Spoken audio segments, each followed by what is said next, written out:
may not necessarily be for you. Being thick-skinned does not mean that you don't have feelings about situations. It simply means that you're able to control how you feel about things, and that you are not controlled by your emotions, and that you don't make judgments based on your emotions. Do you break down every time you get a letter from a lawyer, or when you get through some cyberbullying, or when people complain about you and they say things? It means being resilient and being a kind of person who knows there's always a solution, there's always a way around something. There's always help that you can get. And one of the best ways is to get your strength from another source. And that source is getting your strength from God. God is the source of all strength, and He will keep you going in every situation. This has been Self-Care Tips, and today we've had a little bit of a spiritual touch. Good night.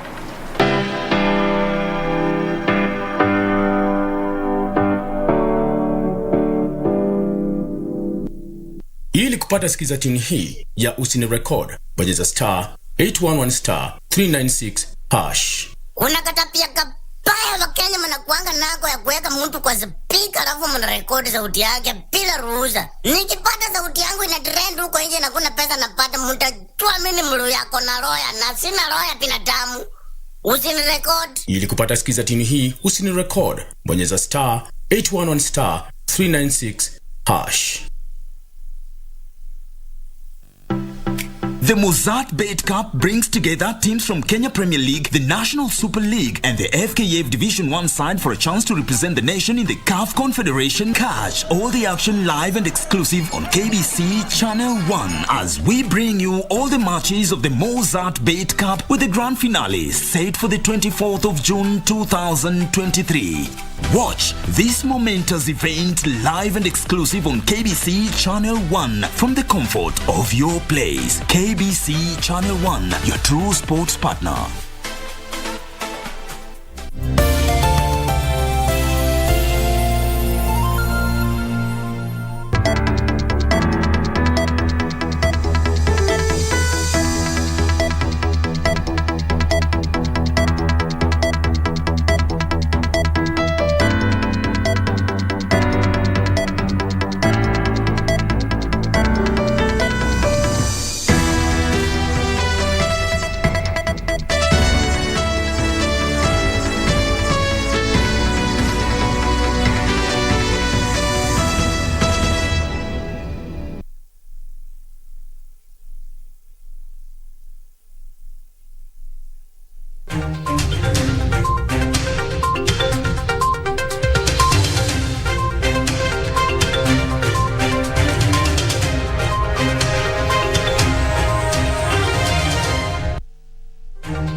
Hello there from wherever you're watching us.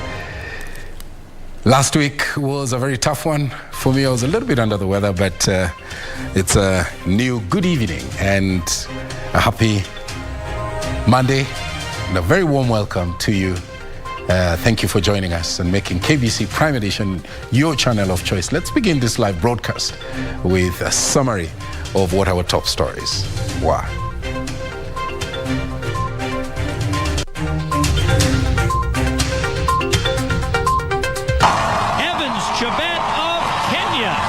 Takes the 127th Boston Marathon title. Helen O'Beary is given that opportunity and takes full advantage as she will come to line and celebrate with a huge smile a Boston Marathon victory. Evans Chebet and Helen O'Beary lift Kenya's flag high at the Boston Marathon. Flights resume at Jomo Kenyatta International Airport after a 10-hour delay.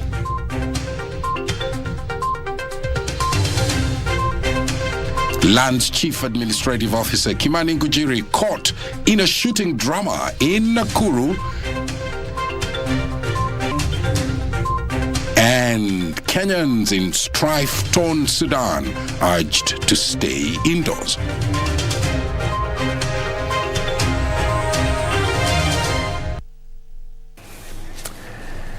Thank you very much indeed for joining us. My name is Mboya. Our sign language interpreter tonight is Lensa Odingo. Our socials at KBC Channel 1 and my Twitter handle at Mboya. Now, defending champion Evans Chebet and 5,000 two-time Olympic medalist Helen Obiri produced a masterclass performance to win the Boston Marathon. Chebet became the first repeat men's champion in the Boston since Kenyan Robert Cheruiyot Award in 2008, while Obiri bagged her first marathon title after finishing 6th on her debut in New York City last November. This year's event attracted more than 30,000 runners, representing 121 countries, with the winner pocketing 20 million Kenyan shillings. That report begins our coverage tonight. Guys that just needs to show up in town, and I'm Chebet clocked 2 hours, 5 minutes and 54 seconds to win the race ahead of Tanzania's Gabriel Gay and Kenya's Benson Kipruto, who completed the podium dash. He delivers an historic win and his second consecutive win in the Boston Marathon.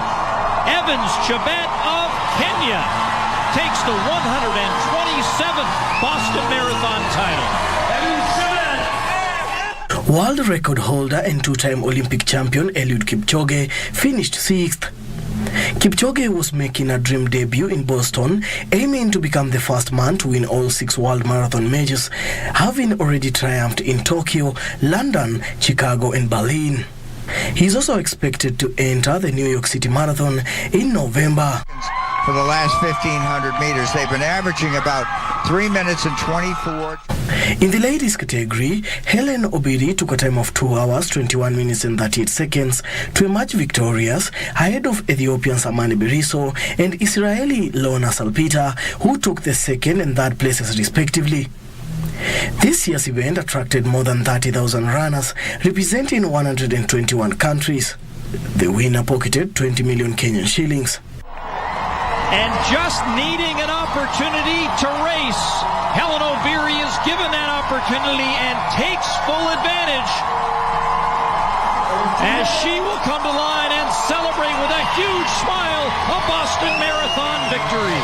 For Prime Edition Sports, I'm Daniel Mwendwa. Can't believe it, she says. Well, the first positions, both male and women competitions, were won by Kenyans.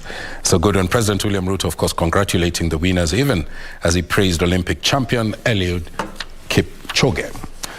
Now, flight operations at the Jomo Kenyatta International Airport have resumed after a 10-hour delay following the temporary closure of the runway as a result of an aborted takeoff by a cargo plane. According to the Kenyan Aviation Authority, the cargo plane that developed technical issues and rendered the runway impassable has since been towed and cargo evacuated. The incident led to the cancellation, by the way, and rescheduling of several flights with passengers left stranded at the Jomo Kenyatta International Airport. Here's that report. This was the scene at the Jomo Kenyatta International Airport Monday afternoon after Singapore Airline cargo aircraft B747-400 aborted takeoff. Really bad because I'm not from here. I've been in a hotel, so everything today, the whole thing is to be flying, as usual. And this never happened to me, to be honest. So I don't know, it's really bad. Hi, I'm Andrea. We were supposed to leave for London on the KQ100 at 9:20, but it is currently 2:06 right now and we're going home.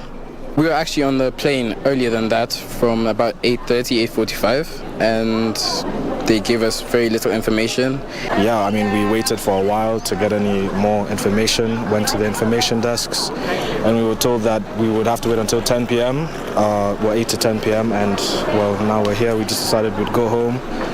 And yeah, it's a disadvantage because we're obviously meant to go back to school. All the way back home, and now I'm back.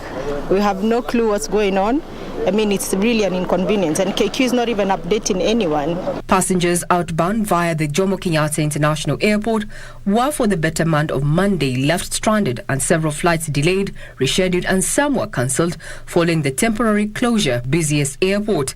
By noon, only 2.5 kilometers of the runway was cleared, paving way for small aircraft up to Code C to operate as the runway clearance got underway.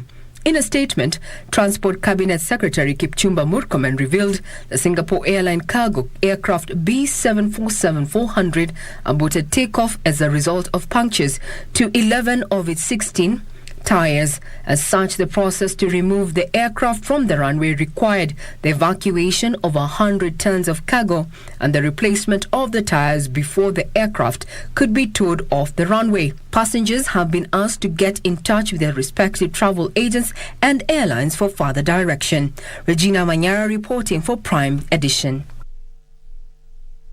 Well, KBC Prime Edition can tonight authoritatively confirm that Land's Chief Administrative Secretary Kimani Ngunjiri has been disarmed. This after a shooting incident where one person was injured in a land ownership dispute in Nakuru. Ngunjiri's Seska pistol has been confiscated as he claims that he pulled the trigger in self-defense. Investigations on the incident are underway, as Sarafina Robi reports. Susan Marugi, who is in her 60s, now holds a title deed indicating she is the rightful owner of the land in question. It's alleged that the Chief Administrative Secretary for Lands, Kimani Ngunjiri, a former Bahati MP, arrived in Kwatom village at around 6 a.m. driving in his off-road truck and a tractor in tow ready to plough the farm that has been at the center of a legal dispute. He allegedly claimed ownership of the land and threatened to evict the lady from the land which she uses as a holding ground for her livestock. The woman's daughter Christine Jori and others joined the confrontation, and it said that the former Bahati MP picked a plank of wood intending to attack her with it. The scuffle led to an alleged shooting by Ngunjiri, which left one man injured. Kama huu ndio mtindo haezi tutatulia, kwa sababu kama alichaguliwa juzi na sasa leo amekuja kutuvurusha, sasa itakuwaje? Sasa ningeomba serikali iingilie hii jambo. Ngunjiri claims he shot in defense as he was allegedly attacked by 100 people. Ndio watu wakakuja tukaja kupiga duru. Si ndio alikimbia, akaingia Ngunjiri akaingia, ndio alipiga risasi pale, akarudi akakimbia. Huyo ndio alikuwa anapimwa, huyo akatoroka. Ngunjiri's Seska pistol has been confiscated as investigations begin. Sarafina Robi for Prime Edition. Prime Cabinet Secretary Musalia Mudavadi has attributed the current cash crisis in the government to piling public debt, which he says Kenyans may not be able to run away from any time soon. Mudavadi, who was speaking in Mombasa, revealed that government is struggling to service some of the loans borrowed by the former administration. Thus, the rationalization that has affected disbursements of county governments. Kamchemeza reports. That Kenyans may have to brace for tough times ahead amid the current cash crisis facing the government is not a secret. Prime Cabinet Secretary Musalia Mudavadi says the country is embroiled in massive public debts that by all means have to be settled. The crisis that Kenya is facing is much bigger than we may imagine. The commitments that the Kenya government entered into, very, very demanding commitments to the people of Kenya, which we are not about to run away from, but which we have to deal with. Mudavadi accused the immediate former administration, saying it entered into what he termed as unpleasant loan agreements that are now squeezing the government of the day. On one of the programs that the previous government entered into, the demand is that every January there must be a payment of 40 billion Kenya shillings. And then 6 months later, in July, to the same commitment, there must be another payment of 40 billion shillings. These are commitments that have a primary charge on the consolidated fund. So you cannot run away from those commitments. The cash crunch has led to a cash crisis in counties, with employees going for months without salaries. But I can assure you, we are not happy that there is a delay. We know that it's putting a lot of pressure on the county governments, and we intend to resolve that particular issue. As a country, we have to deal with it.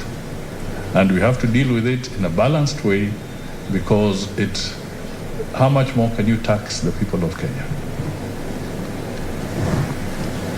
So we have to rationalize a lot of things. To be clear, we are 4 months behind in terms of remittances.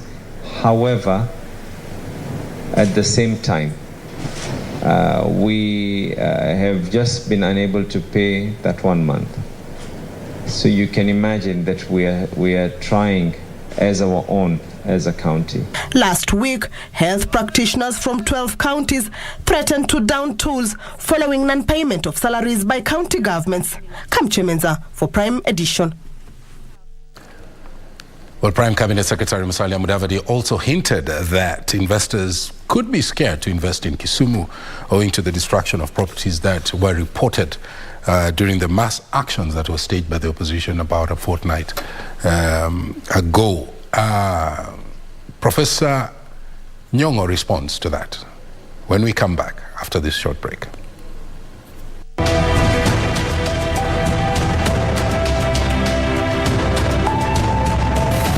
We had oathing places in Nairobi and other areas. This was being organized under the umbrella of the Kenya African Union, and nobody would suspect, because sometimes we used to have our meetings in my office in Kiburi House. After having cow meeting in the evening, then later at night, we bring our central committee of Mau Mau when everybody else who is not a member has left. We knew our people were ignorant and they were ruled by the traditional customs, and where they thought that they held that oath could kill. And we tried to exploit the ignorance of our people.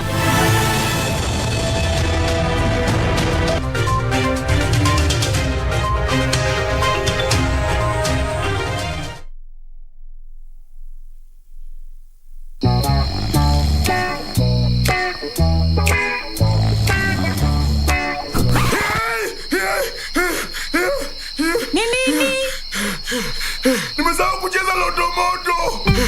Usisahau kucheza Loto Moto. Shinda milioni 2 kila siku kwenye M-Pesa. Chagua lipa na M-Pesa. Paybill number 757070. Account number andika neno Loto. Kisha weka star na nambari yako ya simu. Weka kiwango chochote cha pesa kuanzia shilingi 50 hadi 2,000. Aulali. Lipa kisha subiri draw. Welala.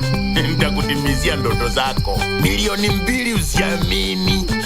Ujumbe huu umeidhinishwa na BCLB. The Retirement Benefits Authority, RBA, will be holding a clinic at Nyeri's Huduma Center from the 17th to the 21st of April 2023. Our officers will be on hand to answer any questions you may have on saving for retirement, information on the process of filing a complaint with RBA and the resolution process, technical assistance on RBA online tools like the Whistleblower Portal, RBA mobile app, the process of registration and licensing of retirement benefit schemes. Remember, anyone with an income can save for retirement. Come know more about which retirement benefits scheme you can join. RBA, safeguarding your retirement benefits.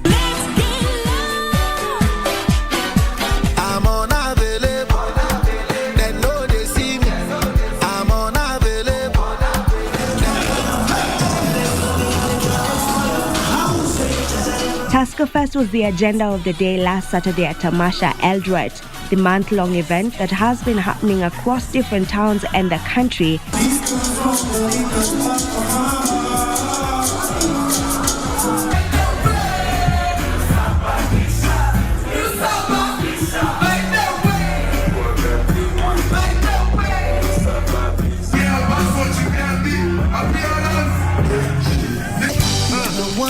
moto, yeah. Before my liver start to fade. Boy, iniregea kinyozi. Inapendwa na wanati na wadosi. Wewe nini mbaya na wewe? Umefanya nini wewe sasa? Angalia kile umefanya. Wewe leta pesa.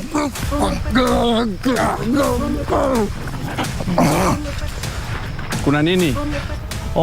So alikuwa tu mwenda wazimu anatembea looking around for free labor. Hapa hizo na lori. Repeat. Hapa hizo na lori. Bia wewe. Chini, piga magoti. Panta, lori. Chaki. Ngoja exactly 5 minutes. Kama sitakuwa open exactly 5 minutes enda. What's the maximum time they're going to go serious? Go serious.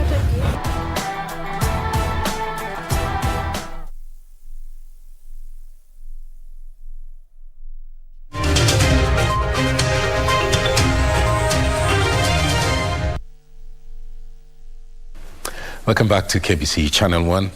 Our socials at KBC Channel 1 and my Twitter handle at Mboya 24. Now, Kisumu Governor, Professor Anyang' Nyong'o, has played down the impression by Prime Cabinet Secretary Musalia Mudavadi that the lakeside city is too violent and unsafe for investment. Mudavadi had over the weekend hinted that investors were scared to invest in Kisumu owing to the destruction of properties reported during the mass action protest staged by the opposition a fortnight ago. But as Wycliffe Okech reports, Governor Nyong'o has dismissed the impression, terming it economic sabotage. Kisumu is one of the urban settlements that bore the brunt of the mass action protests orchestrated by the opposition coalition Azimio la Umoja One Kenya, where some properties were destroyed and some looted. It is on this development that the Prime Cabinet Secretary Musalia Mudavadi termed the lakeside city unsafe for investors. I didn't say anything, but I'm just asking, and I want you to say it loudly. Which is the most risky town or city to invest in today? I am saying that, see, of course, women in jirani kule, but I'm saying it, and I'm asking you this question, because it is important to know the consequences of instability. However, Kisumu Governor Professor Anyang' Nyong'o has played down the sentiment, terming it economic sabotage. Let it be known that Musalia himself is a landowner and a notable investor in the city of Kisumu. I have not, as the governor of this great county, received any complaints from Mr. Musalia Mudavadi regarding the insecurity of his investments and properties in this city. Governor Nyong'o said it was unfortunate for a leader of Mudavadi's stature to make such remarks, urging him to instead use his office to mobilize investors into the country. He has recklessly tried to besmirch the good name that Kisumu enjoys nationally and internationally to achieve a narrow and selfish political ambition. We also know that there are certain properties that were destroyed, and those who are supposed to give protection, those who are mandated and given equipment to protect, were not available despite several calls by the owner of the supermarket. However, the complaint by Prime Cabinet Secretary Mudavadi has not reached us because we represent the business community, and whatever he was saying was pure politics. The governor maintained that the region was behind opposition Chief Raila Odinga's call for mass action, but assured of safety of businesses in the lakeside city. We shall demonstrate peacefully, fully conscious that our detractors are ready to capitalize on these demonstrations to destroy the gains we have made in terms of investments and development. We shall not allow them to succeed. For a Prime Edition from Kisumu County, I am Wycliffe Okech. Now, the Kenya government is appealing to all Kenyans in strife-torn Sudan to stay indoors and maintain contact with the embassy in Khartoum for humanitarian aid when necessary. Addressing the press here in Nairobi, Kenya, State Department for Diaspora Affairs Principal Secretary Roslyn Njogu says the government is committed to ensuring that all Kenyans are safely repatriated back home should the situation warrant it. Close to 100 people have been confirmed dead in Sudan's capital Khartoum following clashes between Sudan's army and the paramilitary group, the Rapid Support Forces RSF, that continued overnight into its third day. The Doctors' Union in Sudan says an estimated 1,100 people have been injured as clashing sides claim control of key sites in the capital Khartoum, where residents sheltered from explosions. Kenya's State Department for Diaspora Affairs Principal Secretary Roslyn Njogu has appealed to all Kenyans in Sudan to continue staying indoors and avoid unnecessary movements as the government monitors the situation. A multi-agency technical team is developing an appropriate response, including humanitarian assistance to Kenyans in Sudan and evacuation of nationals in the troubled state. There are about 3,000 Kenyans living and working in Sudan. And so far, there are no Kenyan casualties reported. In this regard, an evacuation plan is being activated. Note that His Excellency the President is fully engaged, and through the framework of IGAD and the AU peace and security processes is calling for peaceful resolution and cessation of hostilities. Further, we are collaborating with international friends and partners to respond to the emerging humanitarian crisis. The international community has called for an end to the violence.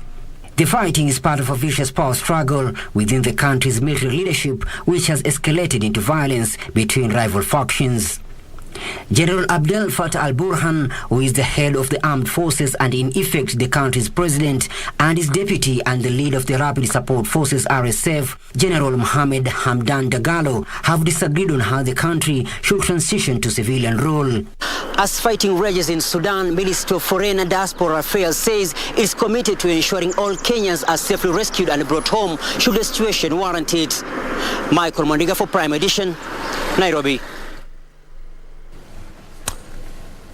Now, the East African Regional Force fighting off insurgents in the east of the Democratic Republic of Congo says that it has successfully pushed back the M23 rebels from strategic areas in what could grant hope of a final path to stability for the nation yet to experience peace for over 2 decades.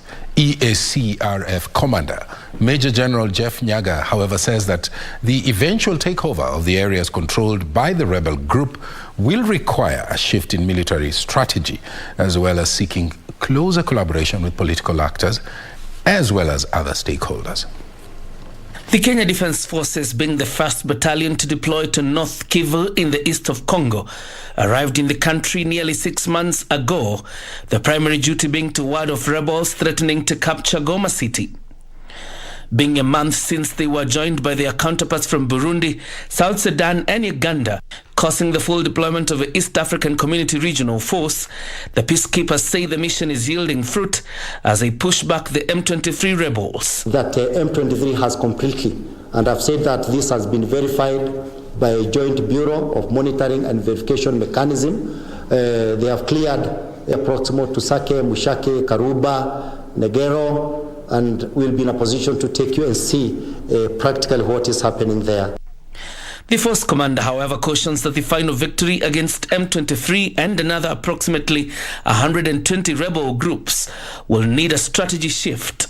Our deployment and withdrawal of M23 has to be sequenced, has to be orderly, and a process that can be verified.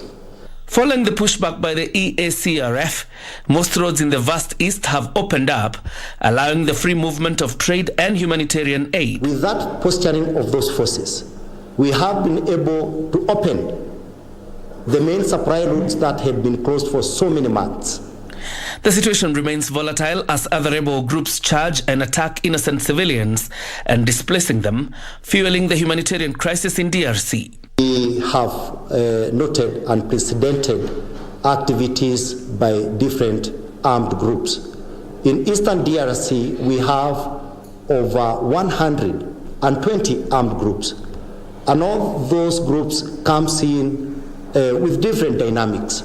presenting new challenges. Tensions between Rwanda and DRC further continue to jeopardize the resumption of stability, with Rwanda having failed to deploy its 2 battalions to the peacekeeping. Provide the agreements recently made between Kenya government on one side and the United Arab Emirates on importation of fuel. The members of parliament kicked out Energy Cabinet Secretary Davis Chirichir out of the committee meeting for failing to provide crucial documents on the recent importation of fuel, whose details have remained opaque. Concerns over the recent fuel importation deal that Kenya signed with Saudi Arabia and United Arab Emirates prompted the National Assembly's Energy Committee to summon Energy Cabinet Secretary Davis Chirichir to provide details of the government-to-government agreement. The committee meeting was, however, adjourned prematurely after the ministry failed to furnish the MPs with required documents.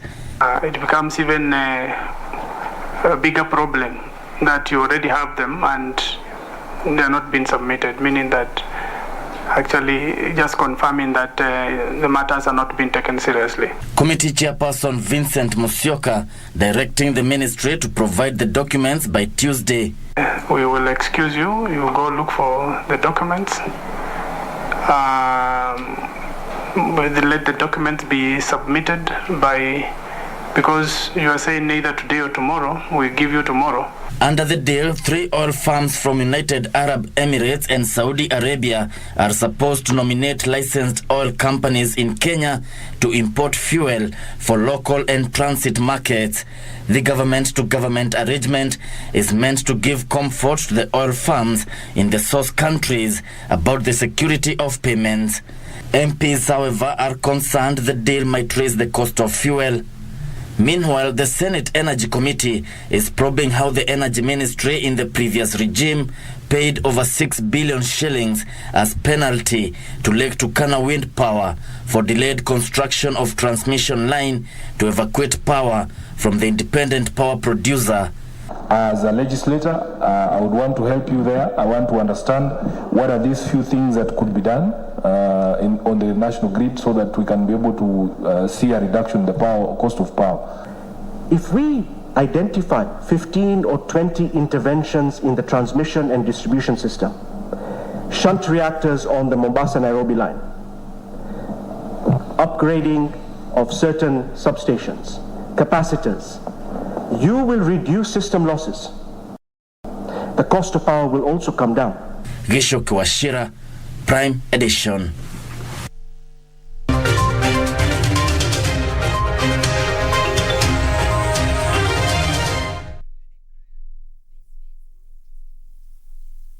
To get Skizatune Hail Mary, dial star 811 star 963 hash. Hail Mary, full of grace, the Lord is with thee. Blessed art thou among women, and blessed is the fruit of thy womb, Jesus. Holy Mary, Mother of God, pray for us sinners, now and at the hour of our death. Amen. To get Hail Mary, dial star 811 star 963 hash, star 811 star 963 hash. The Mozart Bait Cup brings together teams from Kenya Premier League, the National Super League, and the FKF Division 1 side for a chance to represent the nation in the CAF Confederation. Catch all the action live and exclusive on KBC Channel 1 as we bring you all the matches of the Mozart Bait Cup with the grand finale set for the 24th of June 2023. Watch this momentous event live and exclusive on KBC Channel 1 from the comfort of your place. KBC Channel 1, your true sports partner. Welcome to Take on Tech. This is the show that keeps you updated on everything you need to know about technology. First of all, the women that are already in tech should be empowered. I've actually studied electrical and electronics engineering, telecommunications option. So basically I'm in the tech sector. The government should empower the girl child in a way that they should venture so much into ICT. There's never a dull moment with us. Tune in every Monday from 10:30 p.m. only on KBC Channel 1.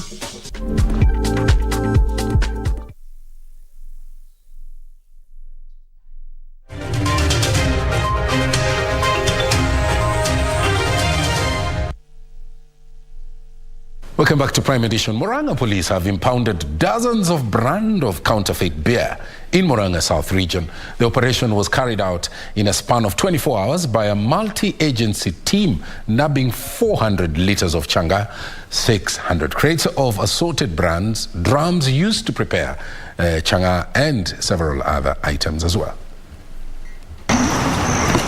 Confirming the recovery, Murang'a Police Commander David Kainga Matthew said cooperation among security agents played a key role in the success of the operation. It is no longer business as usual here in Murang'a County.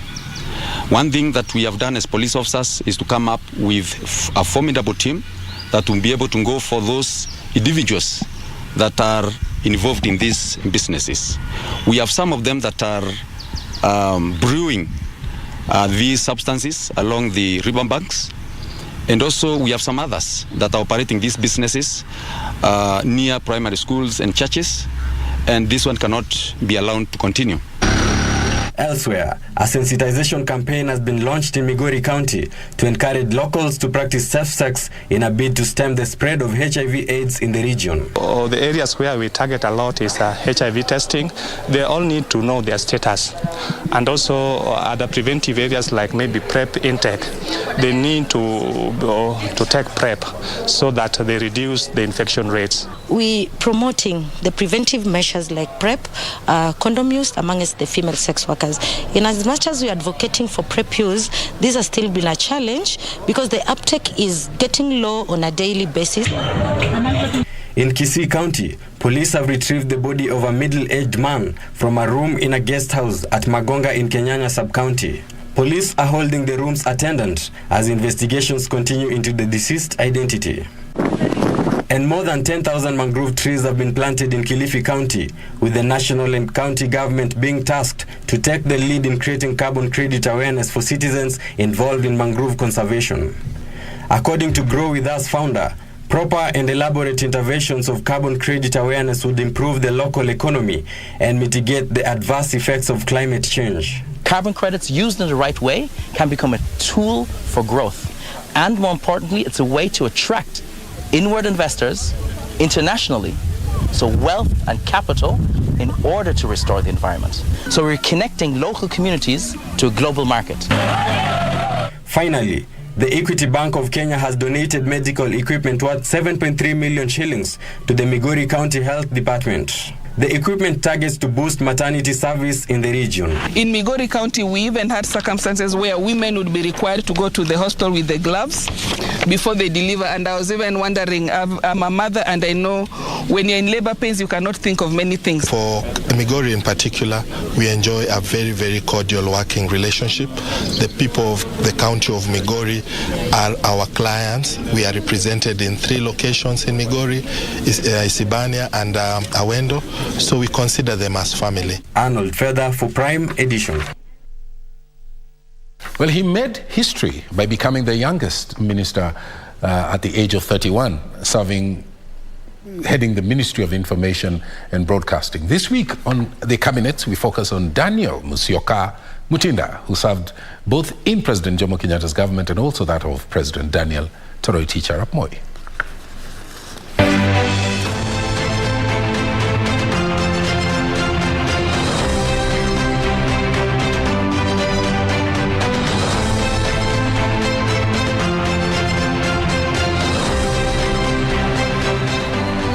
His political career began in 1974 when he was elected Member of Parliament for Kitui Central on his first trial.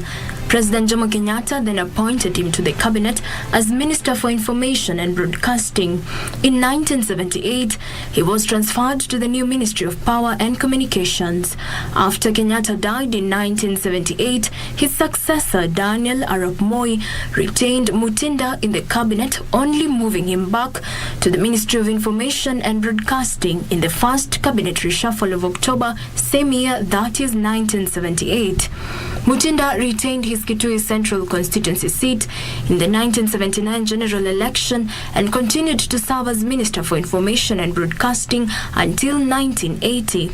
In 1980, one of the candidates he had defeated, Titus Mbadi, filed a petition against his election, alleging that the minister had bribed the electorate with iron sheets to build schools and churches.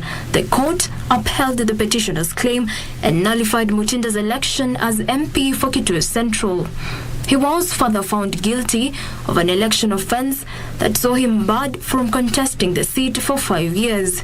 Mutinda is credited with helping restructure the Department of Information and spearheading the improvement of programming at the state-owned Voice of Kenya, now Kenya Broadcasting Corporation, as well as initiating policy reforms that injected vitality into the otherwise moribund Kenya News Agency, also state-owned.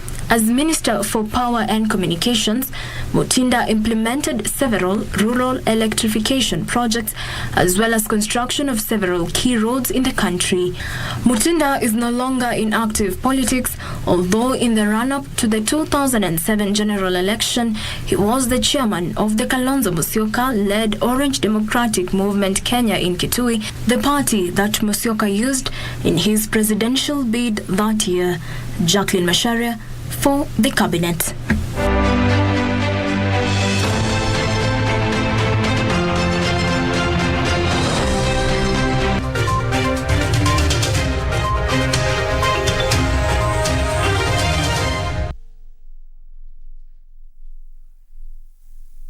What am I forgetting?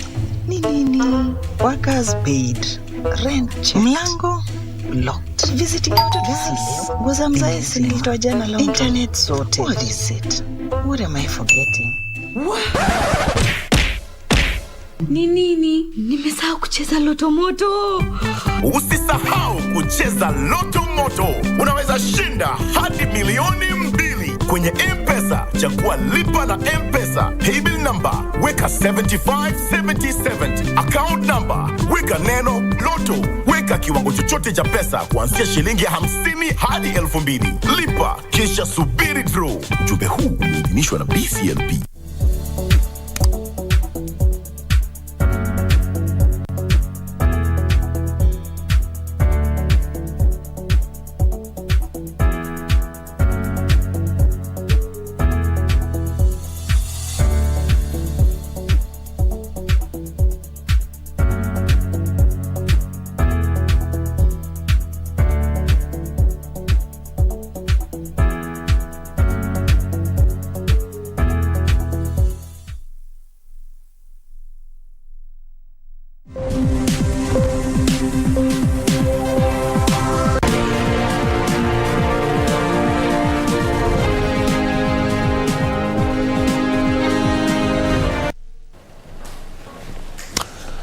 Welcome to the day's business. I'm holding the fort for my colleague. Kenyan exporters to the common market for Eastern and Southern Africa trading bloc will be required to apply for export permits online starting next year as part of efforts to reduce non-tariff barriers and the cost of doing business. Here is Benson Rioba with the details.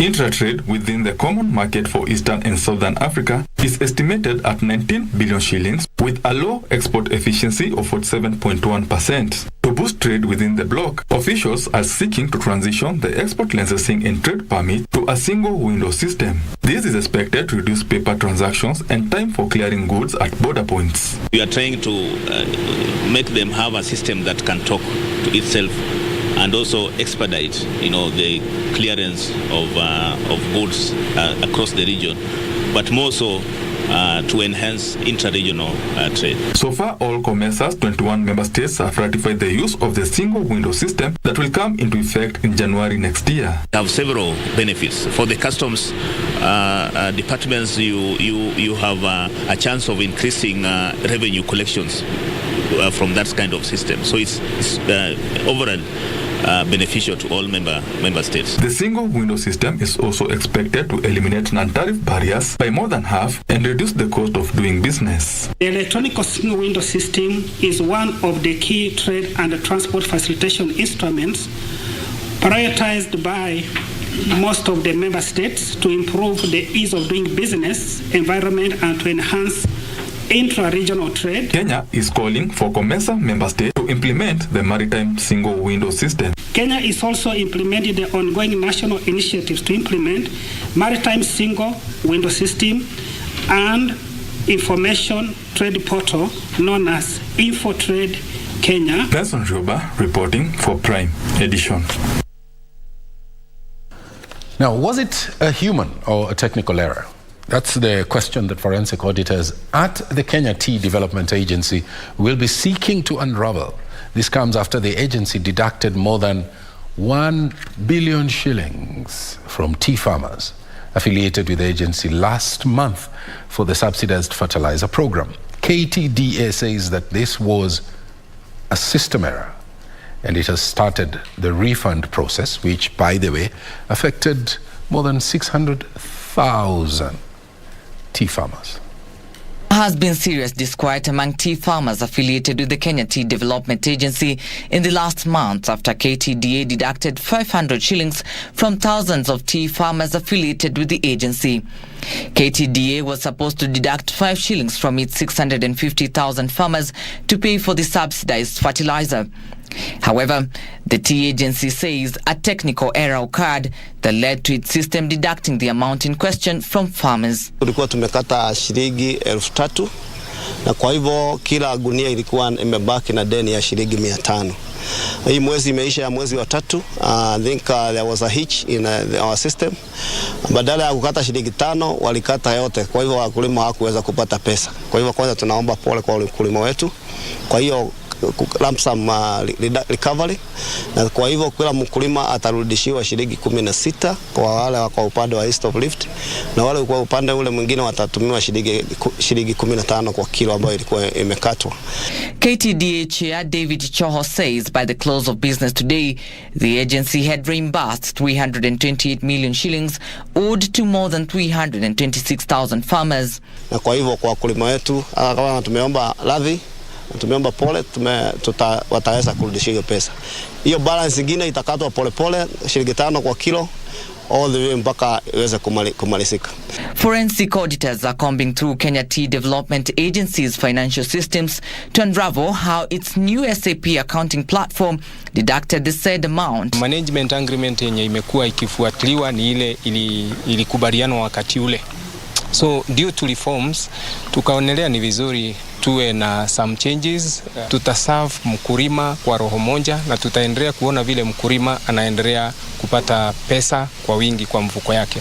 In the last 3 years, KTDA has been migrating from its legacy accounting system to the newer and more updated SAP system. Trevor Ngendo for Prime Edition. The digital platform is fast becoming a major avenue for content creators to increase their fan base and boost their revenue.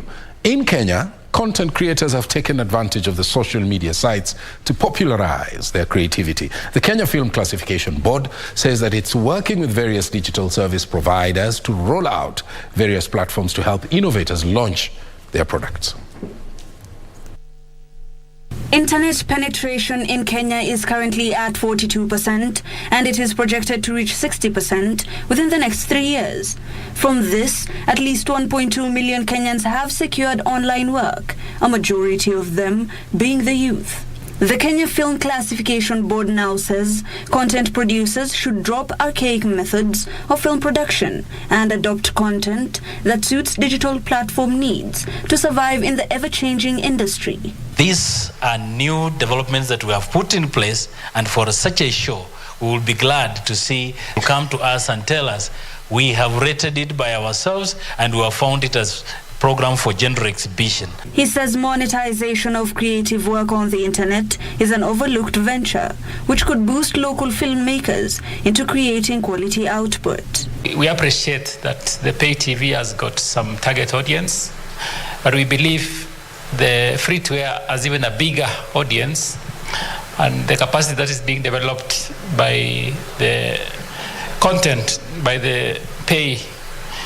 Furthermore, he says they are ready to partner with content creators across the country to ensure the tapping of raw talent.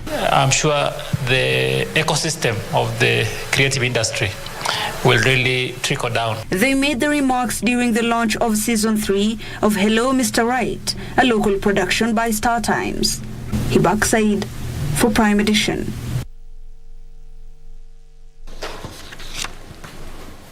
A local importation company has backed ongoing discussions on the de-dollarization to reduce the cost of purchasing and shipping goods. Highview International Company Kenya Managing Director Francis Kamau says having alternative currency at the international market is successful and will ease the burden of high cost of products. The global de-dollarization campaign is gaining momentum as countries around the world seek alternatives to the dominance of the US dollar. Countries are opting for government-to-government deals that avoid the use of the US dollar. This has been welcomed by a local importer who feels Kenya should embrace an alternative currency for global business deals. We are also happy that the central bank is championing the interbank trading, which had been killed previously. It's being revamped and is also going to create more avenues to stabilize and support the trade. Additionally, Kamau is calling on the Anti-Counterfeit Agency to review earlier proposals for regulations about imported goods so as not to disrupt business. Most of the time, we also end up eating into our margins, so meaning there is reduced revenues also on our end, because when the cost goes up, the consumer spending ability also goes low because they have to have their preferences light, so there is then weakened consumer spending. He believes this would cushion Kenyans from rising cost of products. We study our inventories as well, study the patterns of our suppliers so that in low seasons we are able to make arrangements to secure the needs during the high seasons. Nduta Mokami for Prime Edition. Hoteliers are betting on meetings, incentives, conferences, and exhibitions to continue lifting tourism activities this year as the sector bounces back from a period of uncertainty. Pride in Hotels Group Operations and Business Development Director Jackton Amutala says that the number of business travelers during the first 3 months of the year surpassed those arriving for holiday. He says business visitors at the Pride in Hotels accounted for 60% of the guests compared to 40% of holiday visitors.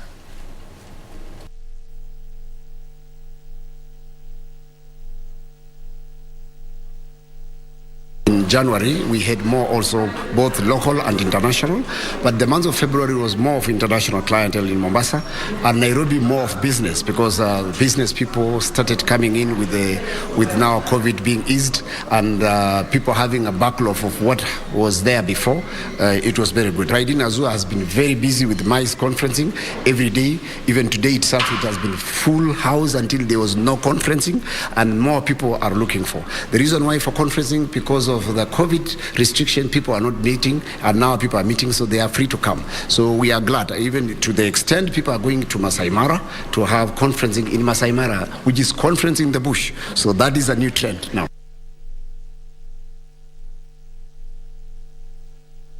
Conferencing in the bush. Well, Daniel Ohome is on the other side, and he brings us the very latest in the world of sports. Stay with us.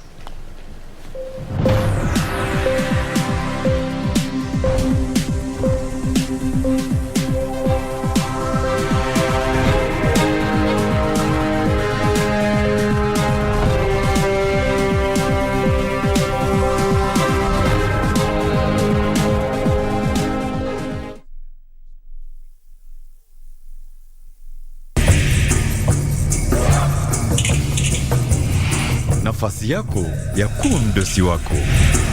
Jiunge na washindi tufanye biashara. Kuwa mshindi. Mozart Bet.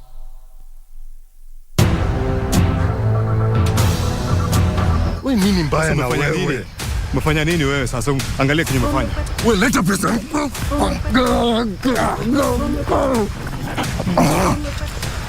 Kuna nini? So alikuwa tu mwenda wazimu anatembea looking around for free labor. Hapa hizo na lori. Repeat. Hapa hizo na lori. Bia wewe. Nini? Piga magoti. Panta. Lori. Chaki. Ngoja exactly 5 minutes. Kama sitakuwa open exactly 5 minutes enda. What's the maximum time they're going to go serious? Go serious.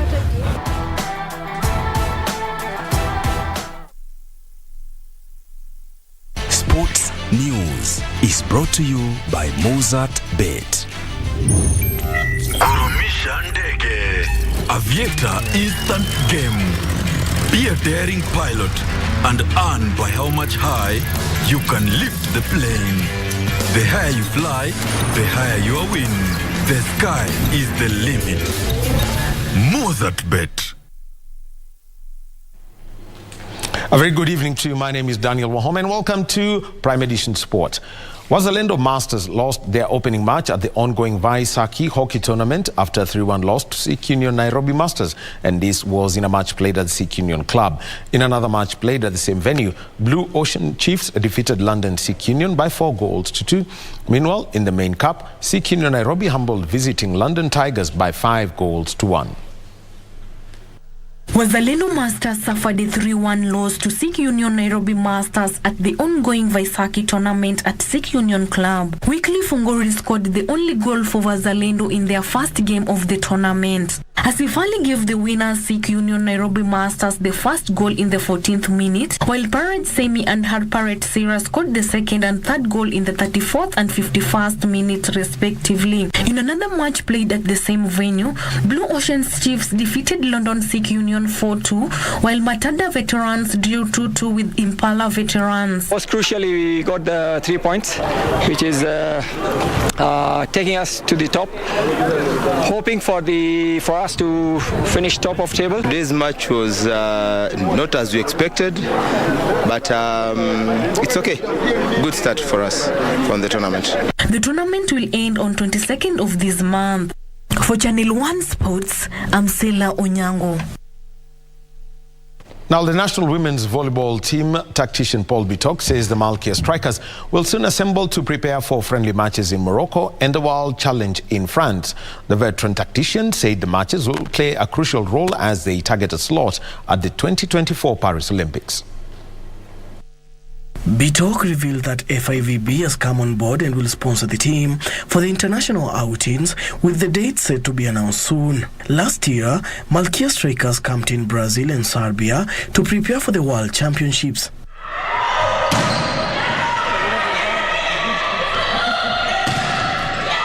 He secured the sponsorship for Malkia Strikers, which now we will be disclosing what we had discussed with the FIVB and Mr. Kioni. On this kind of sponsorship, the team will be leaving for 2 weeks in Morocco and also to play in France Challenger. He also hailed the former Kenya Volleyball Federation chairperson, the late Waithaka Kioni, urging qualities. Mr. Kioni is an unique, very good connection, both locally and international. Remember, he made Malkia Strikers to be in a very comfortable situation. Meanwhile, Athletics Kenya President, retired Lieutenant General Jackson Tuwei, said Waithaka Kioni was a true leader who was committed and passionate about his job. We really thank God that he managed to keep him that long and to keep him in those positions where he has contributed very well. Tuwei noted that Kenya's lost a true legend who was dedicated to sports growth and administration. He has brought up some very young players, actually from schools. Until you saw even as he was this was happening, there were 2 schools that went to Morocco the other day, and both of them did very well. For Prime Edition Sports, I'm Daniel Mwendwa. Now, Talanta FC were held to a 1-1 draw by Sofapaka in an entertaining Football Kenya Federation Premier League match played at the Ruaraka grounds. Herman Mwambegu gave the hosts Talanta an early lead a few minutes before half-time, before Alex Imbusia equalized for Sofapaka in the 85th minute. Sofapaka currently 12th on the log with 28 points with a game in hand, while Talanta FC are placed 13th with 26 points.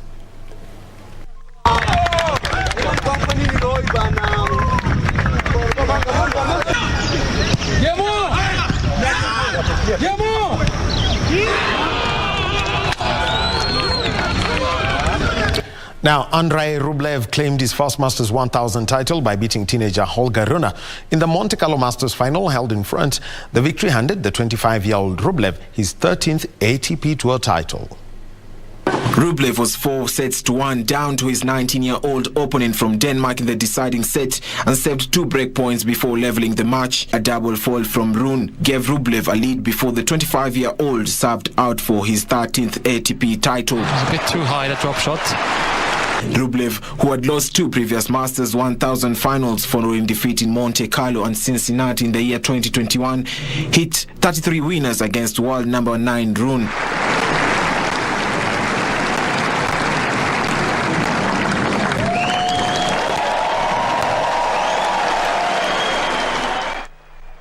Now, and in the NBA, the Los Angeles Lakers upset second seeds the Memphis Grizzlies with a 128-112 win in the Western Conference playoffs first-round opener.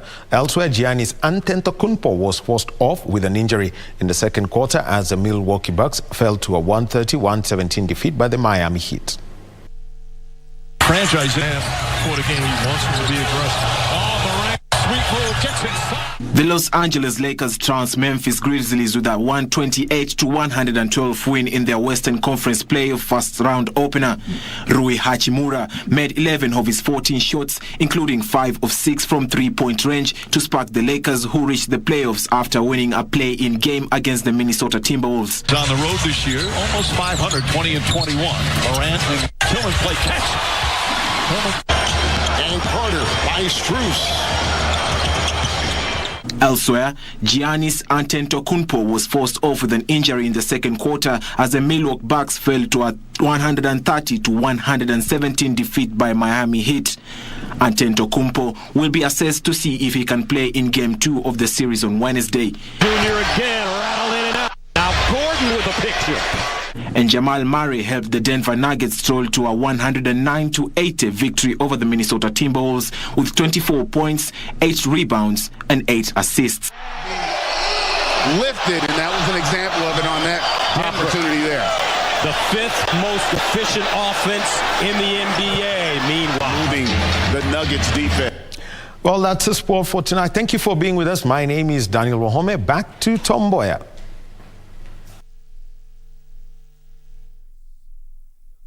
Sports News was brought to you by Mozart Bet.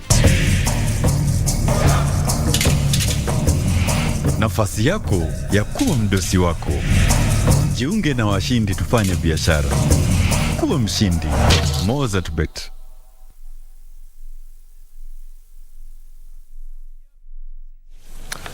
Thank you very much indeed, Daniel Wahome. On behalf of the entire team, I want to thank you for making time to be with us. My name is Mboya, and I'm wishing you a pleasant evening. Good night from Nairobi, Kenya. We'll see you tomorrow again. Bye-bye.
Wewe nini mbaya na wewe? Umefanya nini wewe sasa? Angalia kenye umefanya. Wewe leta pesa.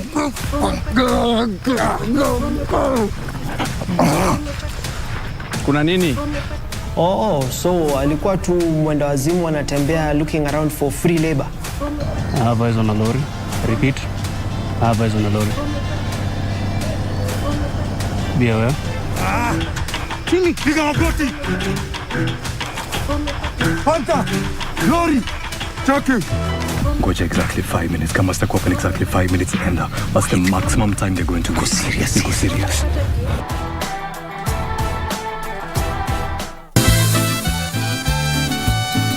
She lost her son?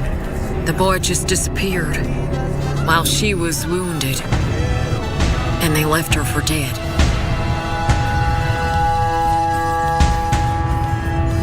Why don't you escape? Go away from here, away from Malena and from everything that harms you. If you don't do it now, my dear. Oh, Fermina. Now, I didn't even have to ask for your hand because you were practically given to me. I just need your help, Professor. I need you to help me get over what I am feeling. Those who are talking, Caicedo and Jairo.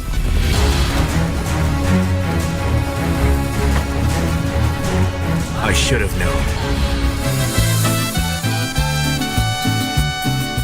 Ni kubwa, ni mingi, ni tamu, ni yako na ni moto. Tumengojea sana show ya Kikenya ambayo inatuelewa na inatujali na pia inajumuika nasi katika magumu ya maisha. Guess what? We have it. The Lotto Moto Show! Uko na uwezo wa kujishindia hadi 2 million Kenyan shillings kupitia draw yetu popote unapotutazama. Na tuko na haja ya kusikia story na magumu unayoyapitia. Tutakuita kwenye show na tutarahisisha mahali. Nafasi za wageni watatu zipo katika kila show ambao wanajipatia fursa ya kujichagulia sanduku moja kati ya 12.